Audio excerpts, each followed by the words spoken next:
സങ്കീർത്തനങ്ങൾ അധ്യായം 46. ദൈവം നമ്മോട് കൂടെ. ദൈവമാണ് നമ്മുടെ അഭയവും ശക്തിയും. കഷ്ടതകളിൽ അവിടുന്ന് സുനിശ്ചിതമായ തുണയാണ്. ഭൂമി ഇളകിയാലും പർവ്വതങ്ങൾ സമുദ്രമധ്യത്തിൽ അടർന്നു പതിച്ചാലും നാം ഭയപ്പെടുകയില്ല. ജലം പതഞ്ഞുയർന്നിരമ്പിയാലും അതിൻ്റെ പ്രകമ്പനം കൊണ്ട് പർവ്വതങ്ങൾ വിറകൊണ്ടാലും നാം ഭയപ്പെടുകയില്ല. ദൈവത്തിൻ്റെ നഗരത്തെ, അത്യുന്നതൻ്റെ വിശുദ്ധ നിവാസത്തെ സന്തുഷ്ടമാക്കിക്കൊണ്ട് ഒഴുകുന്ന ഒരു നദിയുണ്ട്.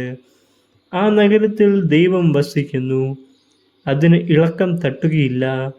അതിരാവിലെ ദൈവം അതിനെ സഹായിക്കും. ജനതകൾ ക്രോധാവിഷ്ടരാകുന്നു, രാജ്യങ്ങൾ പ്രകമ്പനം കൊള്ളുന്നു. അവിടുന്ന് ശബ്ദമുയർത്തുമ്പോൾ ഭൂമി ഉരുകിപ്പോകുന്നു. സൈന്യങ്ങളുടെ കർത്താവ് നമ്മോട് കൂടെയുണ്ട്. യാക്കോബിൻ്റെ ദൈവമാണ് നമ്മുടെ അഭയം. വരുവിൻ, കർത്താവിൻ്റെ പ്രവർത്തികൾ കാണുവിൻ. അവിടുന്ന് ഭൂമിയെ എങ്ങനെ ശൂന്യമാക്കിയിരിക്കുന്നു എന്ന് കാണുവിൻ. അവിടുന്ന് ഭൂമിയുടെ അതിർത്തിയോളം യുദ്ധമില്ലാതാക്കുന്നു. അവിടുന്ന് വില്ലൊടിക്കുകയും കുന്തം തകർക്കുകയും ചെയ്യുന്നു. രഥങ്ങളെ അഗ്നിക്കിരയാക്കുന്നു. ശാന്തമാകുക, ഞാൻ ദൈവമാണെന്നറിയുക. ഞാൻ ജനതകളുടെ ഇടയിൽ ഉന്നതനാണ്.